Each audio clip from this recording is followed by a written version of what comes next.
તારીખ 4/8/1996 અમદાવાદમાં લાફિંગ ક્લબની આયોજના નીચે સ્વામી સચ્ચિદાનંદજીનું તણાવ મુક્ત જીવન વિષય ઉપર પ્રવચન કેસેટ નંબર 170. વિષય ગંભીર છે અને તમને કદાચ નવાઈ લાગશે.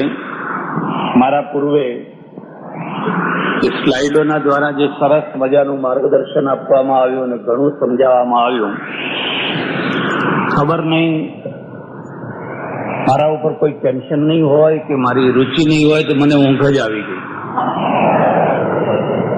મને એમ સંતોષ થયો કે હું ટેન્શન વિનાનો માણસ છું, નહીં તો આવી ઊંઘ આવે.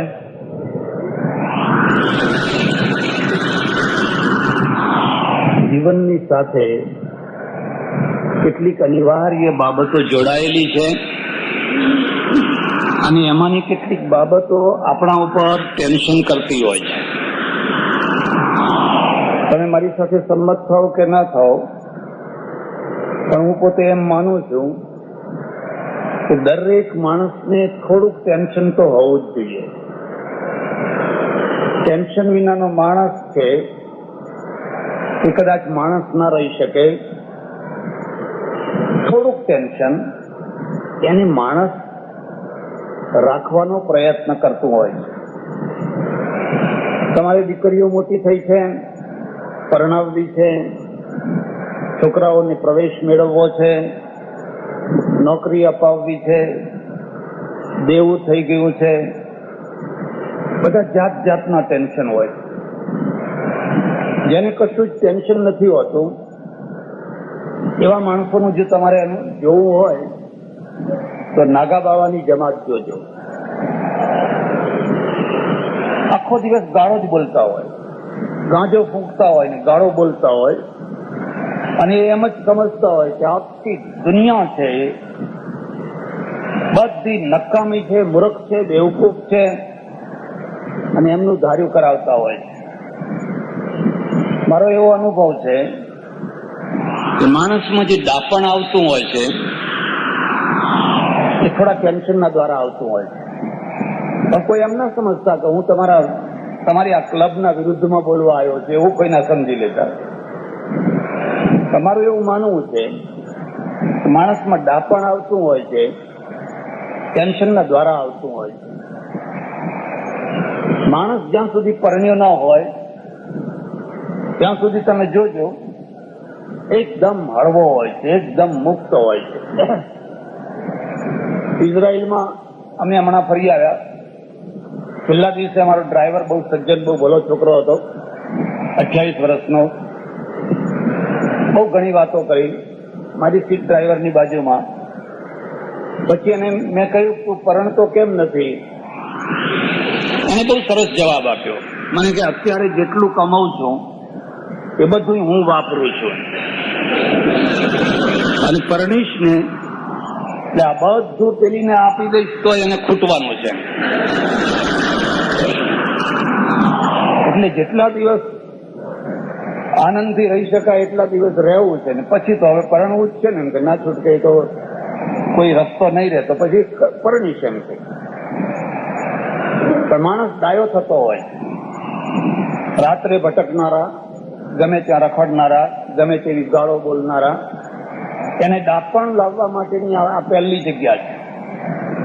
બીજી જગ્યા છે જયારે એ બાપ બનતો હોય છે, એના ઘરમાં સંતાન આવતું હોય છે અને સંતાનના દ્વારા એના ઉપર એક બહુ મોટી જવાબદારી આવતી હોય છે અને એને એમ લાગે કે હવે મારાથી આમ રખડાય નહીં, આવું બોલાય નહીં, લોકો સાથે દુશ્મનાવટ ના કરાય, વધારે પડતા દુશ્મનો, વગર જોતા દુશ્મનો ઉભા કરવા, એ બધું બરાબર નહીં. હવે આ મને ટેન્શન થાય આવું વચ્ચે કોઈ હારે ફરે તો આ રીતે માણસ છે એ જીવનમાં ગોઠવાતો હોય છે. પણ મારે જે તમને કહેવાનું છે, અને હું સમજુ છું ત્યાં સુધી જે લાફિંગ ક્લબનો જે સંદેશો છે એ છે કે વ્યક્તિના જીવનમાં કેટલીક વાર વગર જોતું બહુ મોટું ટેન્શન આવેલું હોય છે અને જેને દૂર કરી શકાય એવું હોય છે પણ કરી શકાતું નથી. અને એટલે એ એક પ્રકારથી વગર દુઃખે દુઃખી થતો હોય છે. એટલે એને આપણે દૂર કરી શકાય છે. હું એમ માનું છું કે ટેન્શનના નિશ્ચિત કારણો છે. એમાં સૌથી પહેલામાં પહેલું કારણ તો ઊંચી સંસ્કૃતિ છે. સમાજ જીવનના ઊંચા મૂલ્યો છે. તમે એક તરફ બહુ ઊંચા મૂલ્યો રાખો અને બીજી તરફ તમે એવું રાખો કે આ મૂલ્યો પ્રમાણે જીવન જીવી ન શકાય અને તમે ટેન્શન વિના રહો એ કદી બની ન શકે.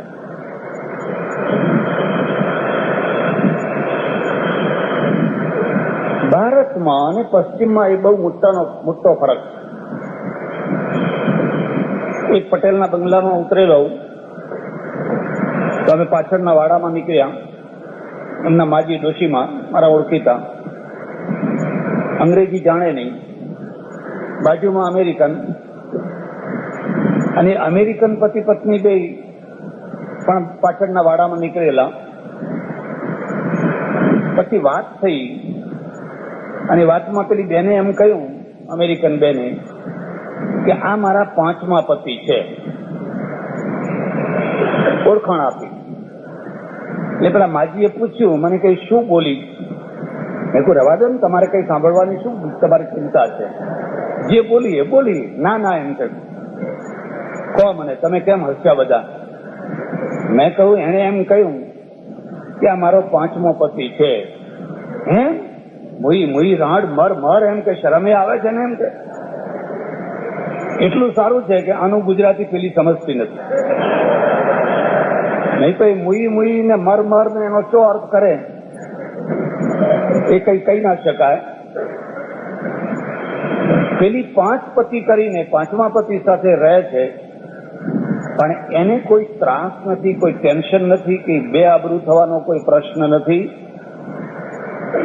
આપણા ત્યાં એવા ઘણા લોકો હશે કે જેમણે એક જ પતિ કર્યો હશે કે એક જ પત્ની કરી હશે, પણ જો તમે એમના ઉપરનું મખમલનું કપડું આઘું કરી નાખો તો પેલા 5 કરતા ઘણા આંકડા નીકળે. પેલા 5 કરતા ઘણા આંકડા નીકળી આવે. હવે તમે એ માણસોને કહો કે તમે ટેન્શન વિના ના રહો, કદી ના રહી શકે, કદી ના રહી શકે. ટેન્શન વિનાનું જીવન જીવવું હોય તો પહેલી શરત છે નિર્દોષ જીવન. નિર્દોષ જીવન એક ગુરુ ચાવી છે. જ્યાં તમારા જીવનમાં દોષો આવે, અને એવા દોષો આવે કે જે દોષો તમે સ્વીકારી ન શકો, જે દોષો તમે બીજાને કહી ન શકો, અને જો તમે એને સ્વીકારવા જાઓ, તમે એને કહેવા જાઓ તો એના બહુ મોટા ભયંકર પરિણામો આવે. તો તમે કદી ટેન્શન વિના ના રહી ન શકો. ભરૂચમાં એક જગ્યાએ ચાતુર્માસ ચાલે મારો, હોલ, બાર માઇક મૂકેલું, સામે એક મહારાષ્ટ્રીયન બ્રાહ્મણ રહે.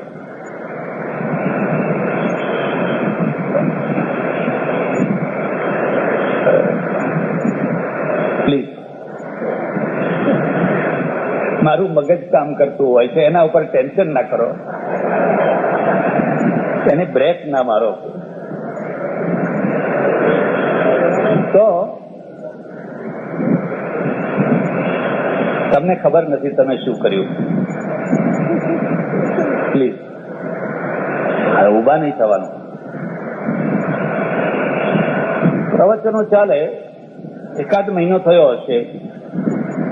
એ મહારાષ્ટ્રીયન બ્રાહ્મણ મારી પાસે આવ્યો. મને કે મહારાજ, તમારા પ્રવચનથી મારા ઘરની અંદર એક બહુ સારું વાતાવરણ થયું છે. મેં કહ્યું શું થયું છે? મારો જુવાન દીકરો 6 વર્ષથી પરણીને આવ્યો છે, 5.5 વર્ષથી એની પત્ની સાથે બોલતો નથી. અને એની પત્નીને મેં કહ્યું કે મારા છોકરાનો આવો જ વ્યવહાર રહેવાનો હોય તો તું ખુશીથી બીજા લગ્ન કરી લે. તારું જીવન તું ના બગાડીશ, તું બીજા લગ્ન કરી લે. પણ એને કહ્યું, ના બાપુજી, હું મરીશ તો આ ઘરમાં મરીશ, મારે બીજા લગ્ન કરવા નથી. તો મારા રૂમમાંથી એનું ઘર દેખાય એટલે હું જોઉં, એકદમ દેવ જેવી કન્યા, એટલી રૂપાળી, એટલી સજ્જન, એટલી ભલી, કોઈ દિવસ આંખ ઊંચી ના કરે. અને કરુણા થઈ આવે કે શું થયું આમના જીવનમાં, શું ઘટના ઘટી કે આ બધાનું જીવન આખું અંદરથી ઉપર બરાબર છે, બેસે છે, જમે છે, પેલો નોકરી કરે, આ બધા નોકરી કરે, પણ અંદર જુઓ તો એક બહુ મોટું ડિપ્રેશન, એક બહુ વેક્યુમ થઈ ગયું છે, બહુ ખાલીપણું આવી ગયું છે. પછી એ છોકરો બેસીને સાંભળે રોજ પ્રવચન. મેં એને એક દિવસ બોલાવ્યો, મેં કહ્યું, બેસ ભાઈ, જો તારા અંગત જીવનમાં મારે રસ ન લેવો જોઈએ, અને તું ભણેલો માણસ છે, ભણેલા માણસને શું શિખામણ આપવાની હોય, પણ જો તને વાંધો ન હોય તો તમારી ક્યાં ગૂંચ પડી છે, ક્યાં ગાંઠ વળી ગઈ છે, એ જો મને કહે તો હું કંઈક પ્રયત્ન કરું. મને કે, સ્વામીજી, અમારું જીવન બહુ સારું હતું, બહુ સુખી હતું. એને કોડ હતા અને મને કોડ હતા, અમે ડબલ કોડ વાળા હતા અને બહુ સુખી હતા. પણ મારું જે મિત્ર મંડળ હતું, મિત્ર વર્તુળ હતું, એ લોકોએ મને વારંવાર કહ્યું કે તું એના પાસેથી ખાનગી વાત કઢાવ, એની પાસેથી ખાનગી વાત કઢાવ. એટલે પછી મેં એના ઉપર દબાણ કર્યું, તારે કોઈ પહેલા કઈ ઘટના ઘટી હોય, કઈ થયું હોય તો તું મને કે. હળવાશથી બધી વાતો કરી, અને એમ કહેતા કહેતા કહેતા એનાથી એક દિવસ કહેવાઈ ગયું કે હું નાની હતી અને એક ડોક્ટરના ત્યાં દવા લેવા ગયેલી, અને ડોક્ટરે મારા સાથે બળાત્કાર કર્યો. આ વાત હું આખી જિંદગી છુપાવવા માંગતી હતી, પણ તમે મને આવું હળવાશથી કહ્યું, એટલે આવી એક ઘટના મારા સાથે ઘટેલી. તે દિવસથી આ સ્ત્રી પ્રત્યે મને એટલી નફરત થઈ ગઈ, એટલી ઘૃણા થઈ ગઈ કે હું એના સાથે વાત કરવા ઈચ્છા નથી રાખતો. એક બીજી વાત યાદ રાખજો, મેં તમને શરૂઆતમાં કહ્યું,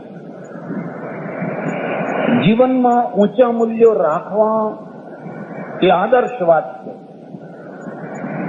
પણ વ્યવહારમાં એના પરિણામો જયારે ભયંકર આવે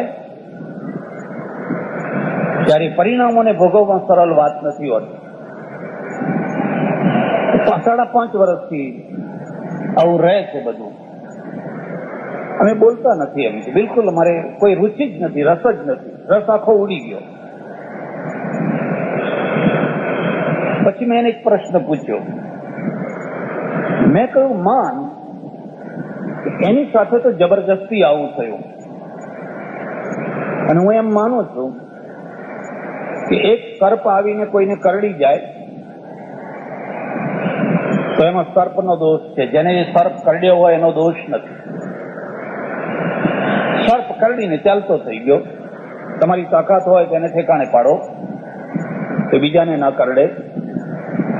તમે નમાલા હોવ, તમે બાયલા હો તો એને જતો કરો. પણ જેને સર્પ કરડ્યો છે એનો શું દોષ? એને કયો અપરાધ કર્યો? દંડ તો આને ભોગવવાનો છે, પરિણામ તો આને ભોગવવાનો છે. એનું એક જ કારણ છે, અને એ કારણ છે વધુ પડતા ઊંચા મૂલ્યો જીવનમાં સ્થાપિત કરવા. તે આવી કન્યાનો કે આવી સ્ત્રીનો પણ તમે સ્વીકાર કરી શકો છો.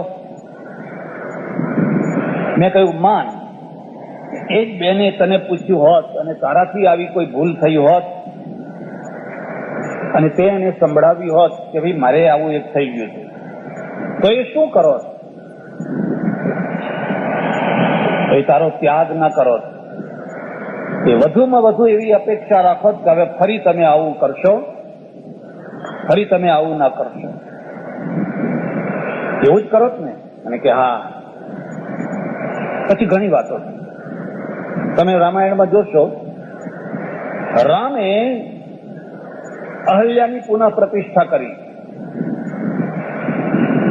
ગૌતમને કહ્યું અહલ્યાથી ભૂલ થઈ ગઈ અથવા એને ભૂલ કરવાનું વાતાવરણ ઊભું કરવામાં આવ્યું, થયું એ થયું. હવે તિરસ્કૃત થઈ, પથ્થરો થઈ ગઈ, તો તમે એનો સ્વીકાર કરો. ગૌતમે સ્વીકાર કર્યો અને પછી 5 સતીઓમાં અહલ્યાનું નામ મુકાયું. પહેલું નામ અહલ્યા, તારા, મંદોદરી, સીતા, 5 સતીઓમાં પહેલું નામ એનું મુકાયું. સમાજે સ્વીકાર કરી. અહલ્યાનો સ્વીકાર ઋષિએ કર્યો, અહલ્યાનો સ્વીકાર સમાજે કર્યો. આવો જ પ્રસંગ જયારે રામના પોતાના ઘરમાં આવ્યો, એટલે રામે સીતાને કહ્યું, અગ્નિ પરીક્ષા આપ, તું સાચી છે એ સાબિત કરી બતાવ અગ્નિ પરીક્ષા દ્વારા. સીતાએ અગ્નિ પરીક્ષા આપી. બરાબર, ગાડી પાટા ઉપર ચડી ગઈ, પણ અયોધ્યાની પ્રજાએ સ્વીકાર ન કર્યો. અને અયોધ્યાની પ્રજાએ સ્વીકાર ન કર્યો એટલે રામના સામે 2 ચૂંટણીઓ હતી. લોકોનું મન રાખવું કે સીતાનું મન રાખવું. મેં તમને એક બીજી વાત પણ મારે કહેવાની છે. જેમ જેમ જીવનની અંદર બનાવટી મૂલ્યો સ્થિર થતા જાય, એમ એમ તમે ઈચ્છો કે ન ઈચ્છો તમારું જીવન બનાવટી થવાનું જ. બનાવટી મૂલ્યો કદી તમને સાચા માણસ તરીકે જીવન નહીં જીવવા દે. અંતે પ્રજા તરફ ઢળ્યા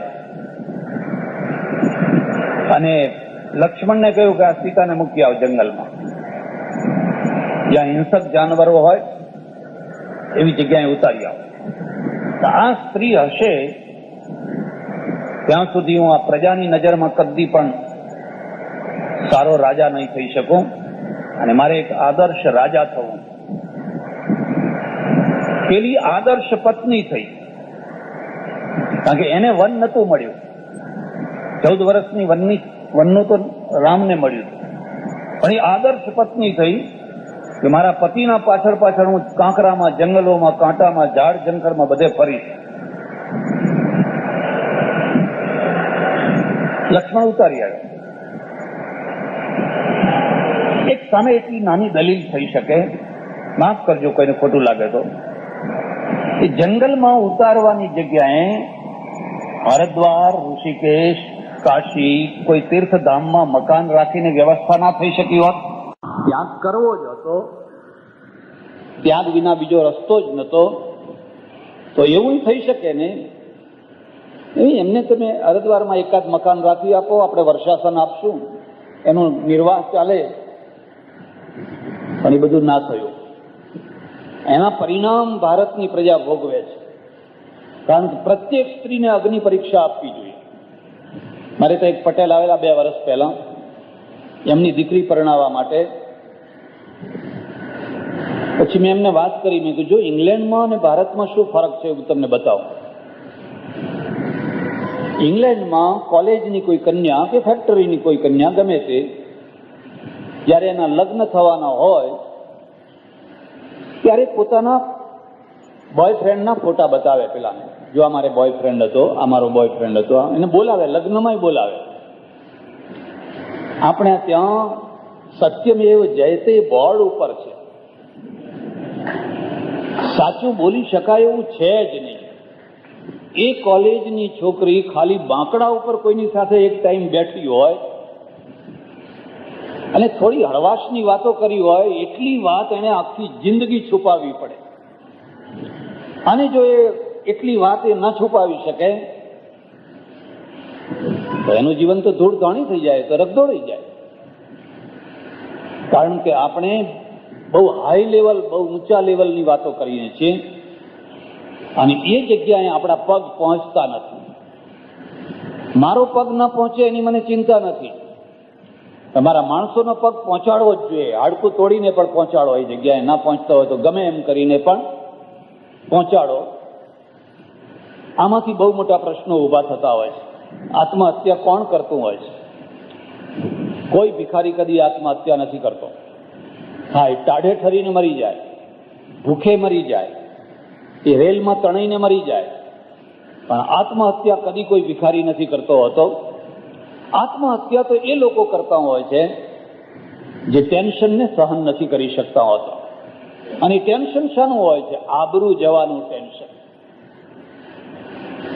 આબરૂ જવાનું ટેન્શન. અને એ એટલો મોટા પ્રમાણમાં છે, એટલા મોટા પ્રમાણમાં છે, એટલા મોટા પ્રમાણમાં છે કે તમારે બહુ ગંભીરતાથી આ વિષય ઉપર વિચાર કરવો જોઈએ. રામે જો એમ કહ્યું હોત કે સીતા 11 મહિના રાવણના ત્યાં રહી, એ વાત સાચી, અને બિલકુલ નિર્દોષ છે, મેં અગ્નિ પરીક્ષા લીધી છે, પણ છતાં કદાચ એ દોષી હોય, સ્ત્રી છે, દુશ્મનના ઘરમાં 11 મહિના રહે, એને ચૂંથી નાખવી કઈ મોટી વાત છે? એક દિવસમાં, એક રાતમાં ચૂંથી નાખી શકાય, પણ 11 મહિના સુધી અશોક વાટિકામાં રાખ્યા છતાં રાવણે કદી હાથ નથી લગાડ્યો. મારી ત્યાં ઘણી વાર આવે કે રાવણનું પુતરું આજ બાળવાનું છે. મેં કહું હું નહીં આવું. એને કદી હાથ નથી અડાડ્યો, છેલ્લી ઘડી સુધી હાથ નથી અડાડ્યો. એને ભય બતાવ્યો, લોભ બતાવ્યો, લાલચ બતાવ્યો, એ બધું બરાબર છે, પણ એને કદી હાથ નથી અડાડ્યો. એ મરી ગયો ત્યાં સુધી એ તો શુદ્ધ છે, પણ કદાચ એને હાથ અડાડ્યો હોત તો પણ મારા માટે એ ગંગા જેવી પવિત્ર છે, કારણ કે એમાં એનો દોષ નથી. હું એનું રક્ષણ ના કરી શક્યો તો દોષ તો મારો ગણાવો જોઈએ કે હું એનું રક્ષણ ના કરી શક્યો. તમને ખબર નહીં હોય, હિન્દુસ્તાન ને પાકિસ્તાન થયું ત્યારે કેટલીક સ્ત્રીઓ ત્યાં રાખી લેવામાં આવી, કેટલીક સ્ત્રીઓને આ તરફ રાખી લેવામાં આવી. લેડી કુસુમબેન, ચંદુલાલ ગવર્નર, ચંદુલાલ ત્રિવેદીના પત્ની, એ પંજાબના ગવર્નર, એમની અધ્યક્ષતામાં ડેપ્યુટેશન નિશ્ચિત થયું. બંને તરફની સ્ત્રીઓ એકબીજા દેશને સોંપી દેવાનું. પેલી તરફથી સેંકડો સ્ત્રીઓ આવી, આ તરફથી સેંકડો સ્ત્રીઓ બોર્ડર ઉપર આવી. 6 મહિના 8 મહિના પછી પેલી તરફથી મુસ્લિમો આવ્યા, સગર્ભા સ્ત્રીઓને લઈ ગયા. પૂછ્યું નહીં, કશું પૂછ્યું નહીં, સગર્ભા સ્ત્રીઓને લઈ ગયા. આ તરફથી આપણા ભાઈઓ કાં તો આવ્યા નહીં, અને આવ્યા તો એ સ્ત્રીઓના પેટની દશા જોઈને કહી દીધું કે ના આવે, તમે અમારા કામ ન. એટલે કાં તો પાછી પાકિસ્તાન ગઈ, કાં તો મુંબઈમાં ગઈ. આપણે એનો સ્વીકાર ન કરી શક્યા. કેમ સ્વીકાર ન કરી શક્યા? પેલા કેમ સ્વીકાર કર્યા? કારણ કે તમે એવા ઊંચા મૂલ્યો રાખ્યા છે કે એ મૂલ્યોની અંદર આવા સ્વીકાર જ ના થઈ શકે. હવે આ પરિસ્થિતિ જ્યાં સુધી હોય ત્યાં સુધી તમે બનાવટી જીવનથી મુક્ત ન થઈ શકો. અને બનાવટી જીવન છે એ દોષ ઊભા કરતું હોય છે, અને દોષ કદી પણ ટેન્શન વિનાનો હોય નહીં. તમે ઇન્કમ ટેક્સની ચોરી કરી હોય તો તમને ઇન્કમ ટેક્સનું પોઝિશન રહેવાનું જ છે. આ પરદેશમાં મેં જોયું, એક પટેલની મોટેલમાં ઉતરેલો, એને 3 વર્ષથી ઇન્કમ ટેક્સ નહીં ભરેલો. 3 વર્ષથી. ઇન્કમ ટેક્સનો ઇન્સ્પેક્ટર આવ્યો મારા દેખતા. મેં કહ્યું આ કોણ છે? કે ઇન્કમ ટેક્સનો સાહેબ છે. પછી એને 3 વર્ષના બધા ચોપડા જોયા. એ જોઈને કહ્યું, પટેલ, તે ભૂલ કરી છે અને તારે આટલો ટેક્સ ભરવો જોઈએ. એને કહ્યું, સાહેબ સોરી, હું અભણ માણસ, મને કંઈ ખબર નહીં અને મારાથી ભૂલ થઈ ગઈ, હવે ભૂલ નહીં કરું. તમને નવાઈ લાગશે, ઇન્સ્પેક્ટરે ત્યાં ને ત્યાં નિવેડો લાવી દીધો, અમુક ભરવાનું કહી દીધું. ચા પણ પીધા વિના ઉઠીને ચાલતો થયો. હવે અહીંયા તો યમરાજ આવે તો સારું, પણ ઇન્કમ ટેક્સનો ઇન્સ્પેક્ટર આવે તો, યમરાજ આવે તો સારું, એકલો જીવ જ લઈ જાય, બીજું શું લઈ જાય? એને બીજી કોઈ લઈ જવાની અપેક્ષા નથી.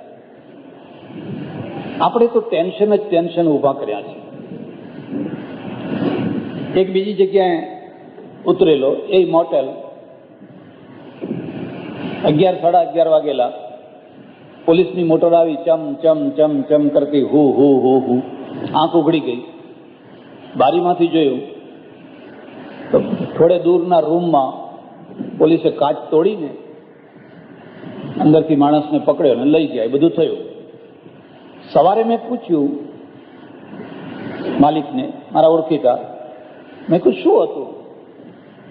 મને કે 11:30 વાગે ફલાણા રૂમમાંથી 8 વર્ષની છોકરી આવી અને મને કે પોલીસને બોલાવો, મારા પપ્પા મારી મમ્મીને મારી નાખશે, તમે પોલીસને ફોન કરો.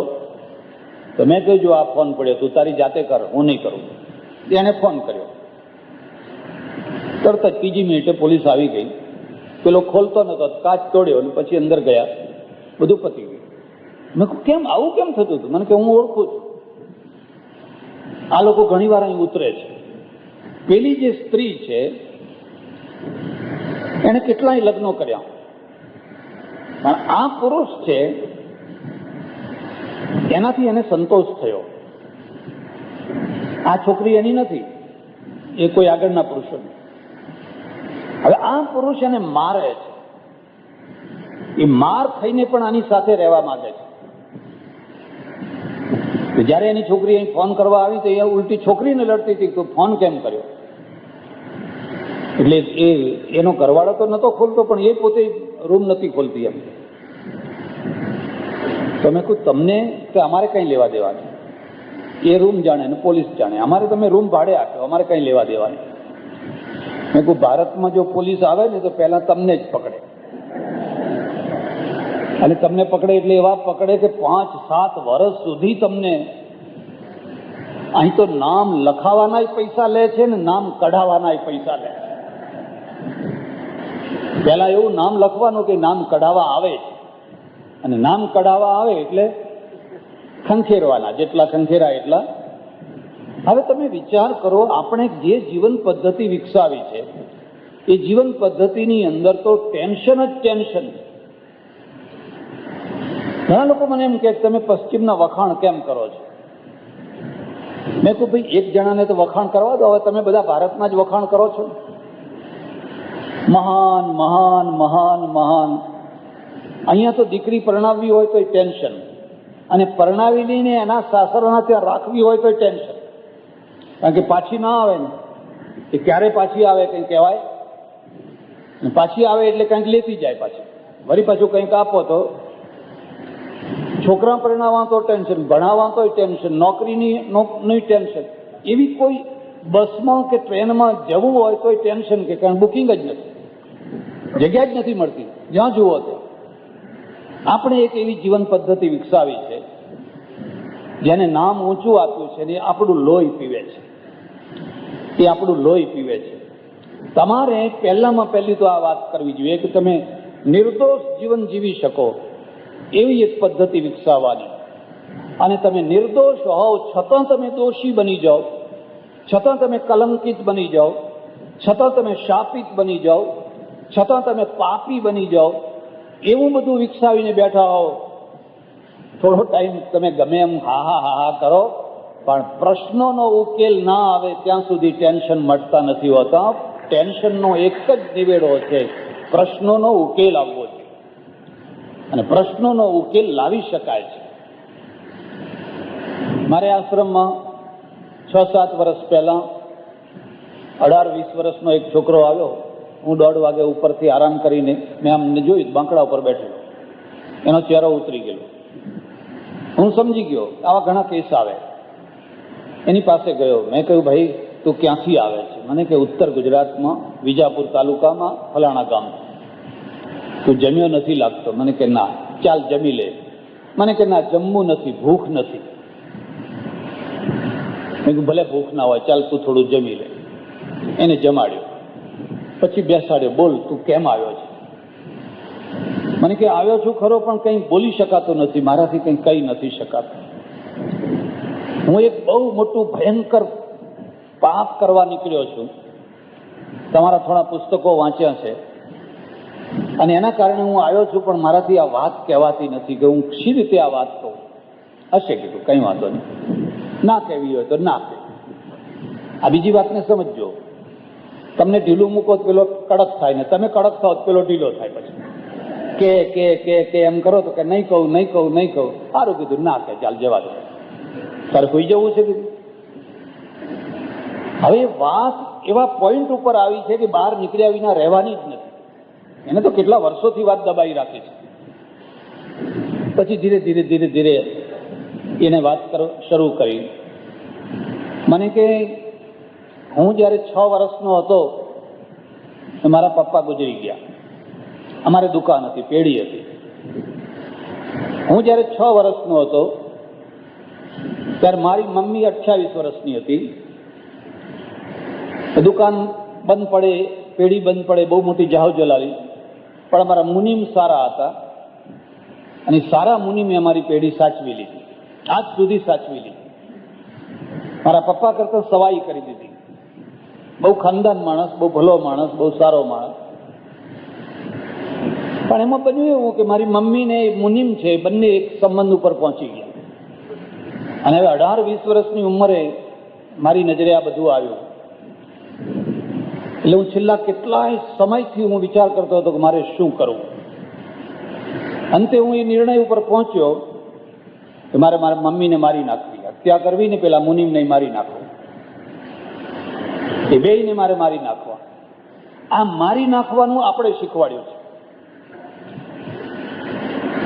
મેં કહું પછી કે શું? મેં કહું પછી તને ફાંસીએ ચડાવે એટલે વાત પૂરી થઈ જાય. મેં એને પ્રશ્ન પૂછ્યો. મેં કહું માન કે જે ભૂલ તારી મમ્મીથી થઈ એમ માન, એવી જ ભૂલ તારાથી થઈ હોત અને તારી મમ્મીને ખબર પડી હોત તો તારી મમ્મી શું કરો? એવી ભૂલ તારાથી થાય કે ના થાય? અને કે થાય. કેમ ના થાય? તો તારી મમ્મીને ખબર પડી હોત તો તારી મમ્મી તને કરો શું? મારી નાખો? અને કે ના, મારી ના નાખો. આ બીજી વાત પણ યાદ રાખજો.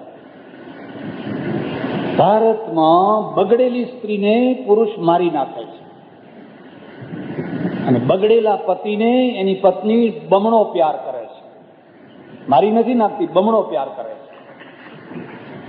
કંઈ કરતા મારો પતિ પાછો વળે એટલે એને વધારેમાં વધારે ખવડાવે, પીવડાવે, બધી વધારે કાળજી રાખે. મારામાં કંઈક ઉણપ હશે ત્યારે આ રસ્તા પર ચડી ગયા એમ કરીને એને ડબલ પ્રેમ આપે છે.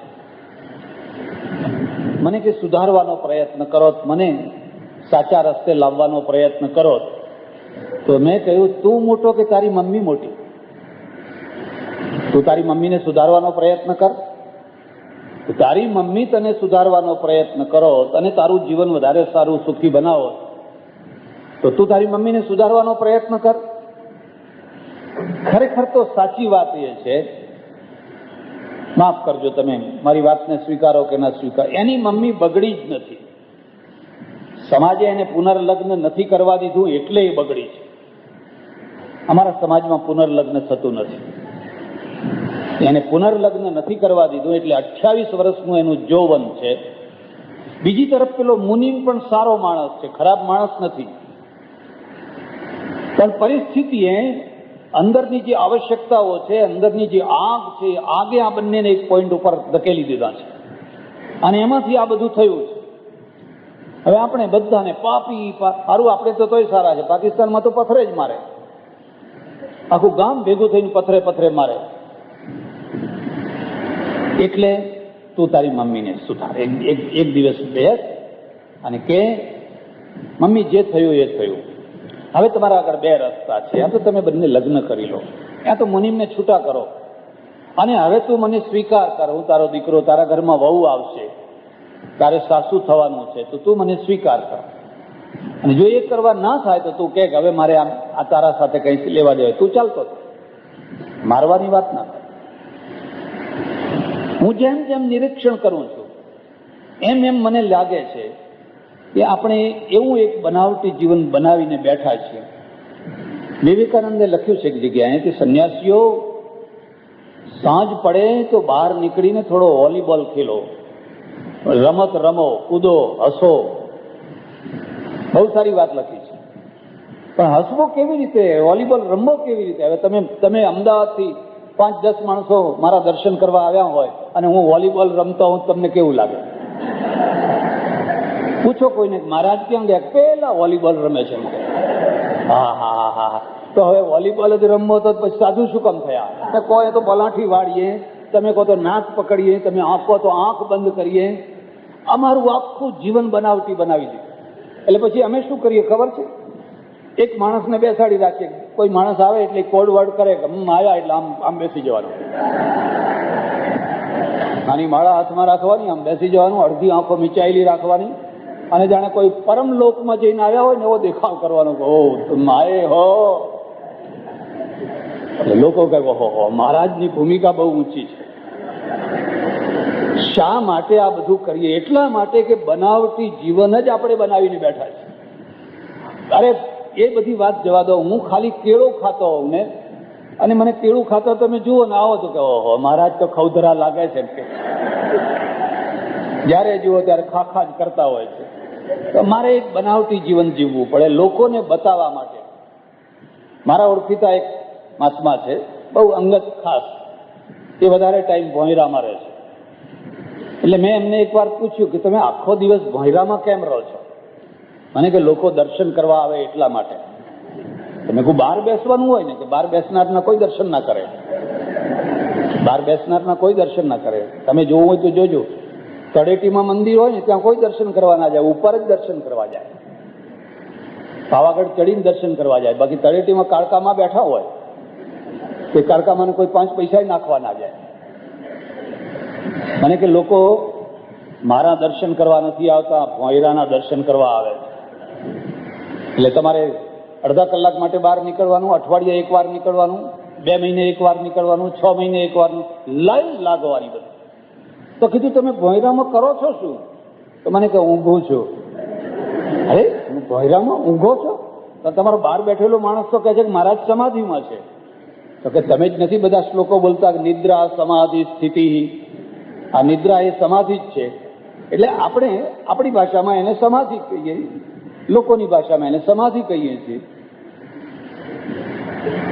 આ પ્રકારનું આપણે જ્યાં સુધી જીવન રાખીએ ત્યાં સુધી તમે કદી પણ જીવનને સાચા અર્થમાં જીવી નહીં શકો.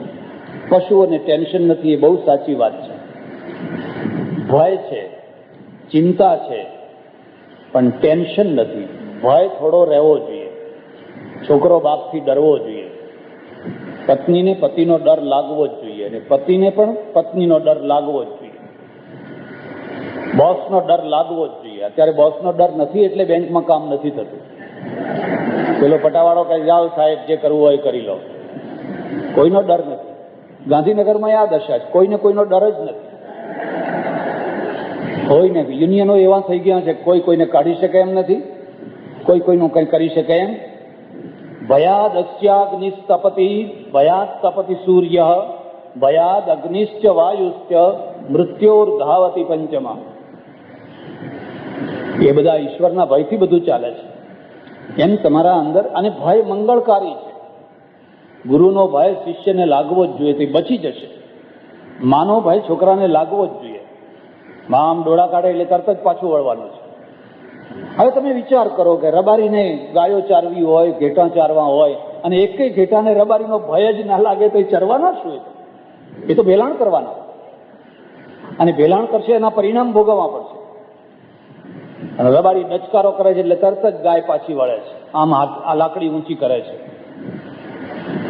ભય, થોડી ચિંતા પણ જરૂરી છે. કારણ કે રાત્રે તમને ચિંતા થાય તો સવારે એનો ઉકેલ આવે, એની પ્રવૃત્તિ થાય.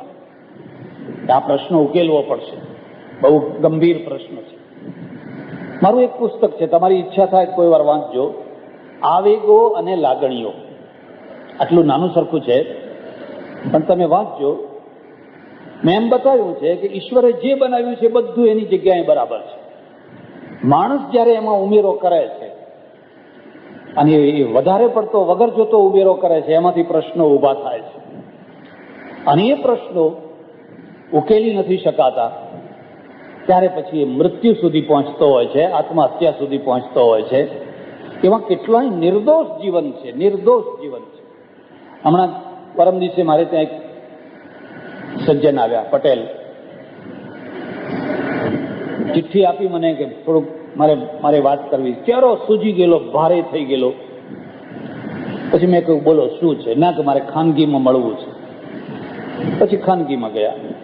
એ એમના સાસુ, એના પત્ની, એના બીજા માણસો. આ માણસની અંદર એક આગ લાગેલી છે, આગ લાગેલી છે. મારી દીકરી છે 22 વર્ષની, એ બીજાની સાથે ચાલી ગઈ છે. તમે કહો ચાલી જાય, કોલેજમાં છોકરા મૂકવા હોય તો એમ સમજી લેવાનું કે આપણું બધું હવે એના ઉપર ચાલવાનું. કાં તો તમે રિવર્સ જાઓ અને 8 વર્ષની છોકરીને પરણાવી દો હાથ પકડીને, એટલે કોઈ પ્રશ્ન જ નહીં, કજોડા થાય કે જે થવું હોય થાય. હવે જો તમે આટલું બધું એજ્યુકેશન આપતા હો, આટલી બધી હળફળની છૂટ આપતા હો, તો પછી એ જે કરે એને સ્વીકાર કરવાની હિંમત પણ હોવી જોઈએ.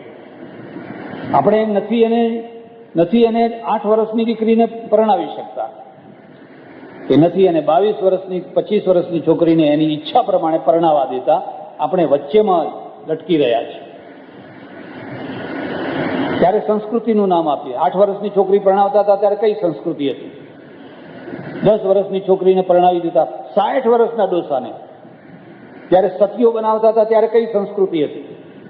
અને જ્યારે પરણાવી નતા શકતા ત્યારે દેવદાસીઓ બનાવી દેતા હતા ત્યારે કઈ સંસ્કૃતિ હતી? એ બધી જૂની વાતો કેમ યાદ નથી કરતા? એના ભયંકર પરિણામો આપણે જોયા છે. હવે આ જ્યારે નવી પદ્ધતિ આવી છે તો તમારે એને છૂટ આપવી જ પડે, નહીં તો છૂટ ના આપો. કારણ કે એ ભલે પરણી ગઈ એનો મને વાંધો નથી. મેં કહું કોણ સામે માણસ કોણ છે, કઈ નાતનો છે? કે પટેલ જ છે. અરે કીધું તો શું પ્રશ્ન છે? પટેલની દીકરી પટેલમાં જાય તો એ તમે આમ ધ્રુજી રહ્યા છો? કારણ કે એ તો મારો દુશ્મન છે, એમ કે દુશ્મનના ઘરમાં ગઈ છે, મારો પડોશી છે, મારે કેટલા વર્ષથી એની સાથે દુશ્મનાવટ છે. એના બાપે એના છોકરાને કહ્યું છે કે તું ગમે એમ કરીને આ છોકરી છે આપણા ઘરમાં લઈ આવે. એટલે એને મારું નાક કાપવા માટે આ કર્યું છે. આ માણસ એટલી હદે કાં તો એ આત્મહત્યા કરશે ને કાં તો પેલાની હત્યા કરશે. બેમાંથી એક કરે એ પોઝિશન ઉપર હતો. મેં સલાહ આપી કે 10-15 દિવસ હરિદ્વાર લઈ જાઓ. મને કે હું જઈને રહું કેવી રીતે? એક જ પડોશમાં અમે રહીએ છીએ અને હવે એ રોજ ખૂંખારા ખાશે, પાછો બહાર ખુરશી નાખીને રોજ ખૂંખારા ખાશે. મારે રહેવું કેવી રીતે? જે પ્રશ્ન અહીં ભારતમાં થયો એ પશ્ચિમમાં તો કોઈ પ્રશ્ન જ નથી. એમને આવા ખૂંખારા ખાવાનો કે આવા કોઈ પ્રશ્ન જ નથી. આપણે જે પ્રશ્નો ઊભા કર્યા છીએ અને એમાંથી નીકળવું કેટલું કઠિન. મેં કહ્યું તું કંઈ કરી બેસીશ તો જે દીકરીએ કર્યું એ તો કર્યું, પણ આખું ઘર રગદોડાઈ જશે. તારો ધંધો વેપાર, પૈસાદાર માણસ, સુખી માણસ. પેલો કરોડાધિપતિ છે ને આ એ કરોડાધિપતિ છે. એમાંથી એકે ગરીબ નથી. પેલો કરોડાધિપતિ. આ બધા પ્રશ્નો છે અને આ બધા પ્રશ્નોનો ઉકેલ શું છે? ઉકેલ એ છે કે આપણે એક એવો સમાજ બનાવીએ જે સમાજ ઓછામાં ઓછા ટેન્શન ઊભા કરે, જે સમાજ વાસ્તવિકતાનો સ્વીકાર કરી શકે, જે સમાજ સત્યનો સ્વીકાર કરી શકે, જે સમાજમાં ઓછામાં ઓછી બનાવટથી જીવન જીવી શકાય. તમારે ડગલે ને પગલે બનાવટ ના કરવી પડે એવો એક સમાજ બનાવે. જો આ નહીં બનાવી શકાય, તમને કદાચ ખબર હશે હમણાં ડાયના અને પ્રિન્સ બેના છૂટાછેડા થઈ ગયા. હવે ડાયનાની ઘણી વાતો બહાર આવી, પ્રિન્સની એક વાતો બહાર આવી. હવે બે પરણીએ જવાના, પાછા પરણી જવાના. એટલું જ નહીં, એકબીજા મળશે તો હેલો કહેશે, પાછા અભિનંદન આપશે, સુખી થાવ, રાજી થાવ. આપણે તો નાક કાપી નાખવાનું, ગળું કાપી નાખવાનું, મારી નાખવાનું, આમ કરી નાખવાનું, તેમ કરી નાખવાનું. ગુજરાતમાં સારું છે, કાઠિયાવાડમાં જઈને જોજો, રોજ છરીઓ ચાલે છે. બહુ સરળતાથી છરી લોકો ચલાવે છે અને છરીનો ભોગ કોઈ સ્ત્રી બનતી હોય છે. કોઈ નિર્દોષ પણ સમાજ કલંકિત, ઈશ્વરની દ્રષ્ટિએ નિર્દોષ પણ સમાજની દ્રષ્ટિએ અભિશપ્ત, એવી કોઈને કોઈ નિર્દોષ ગભરૂ કન્યા બનતી હોય છે. રોજ છરીઓ ચાલતી હોય છે. કેવી રીતે એમને સમજાવવા? એટલે સજ્જનો, પહેલી વાત તો આપણે એ કરવાની છે કે આપણા ઘણા ટેન્શનો આપણા કૃત્રિમ મૂલ્યોમાંથી આવતા હોય છે. અને આ કૃત્રિમ મૂલ્યો છે, એ મૂલ્યોને જ્યાં સુધી આપણે વાસ્તવિક ધરાતલ ઉપર ના લાવીએ ત્યાં સુધી તમે ટેન્શન મુક્ત ન થઈ શકો. નર્મદે બીજા લગ્ન કર્યા, તમને કદાચ ખબર હશે.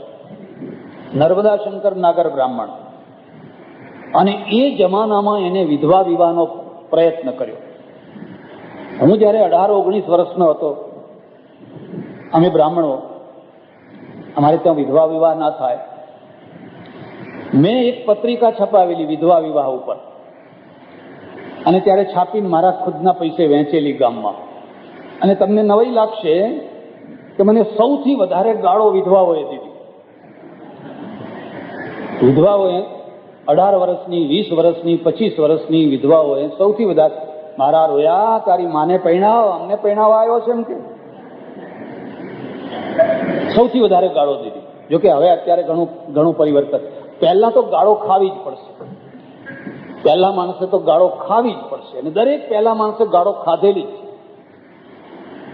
આજ સુધી કોઈ વિધવાએ વિધવા વિવાહ માટેના આંદોલન નથી કર્યા, પુરુષોએ જ કર્યા છે.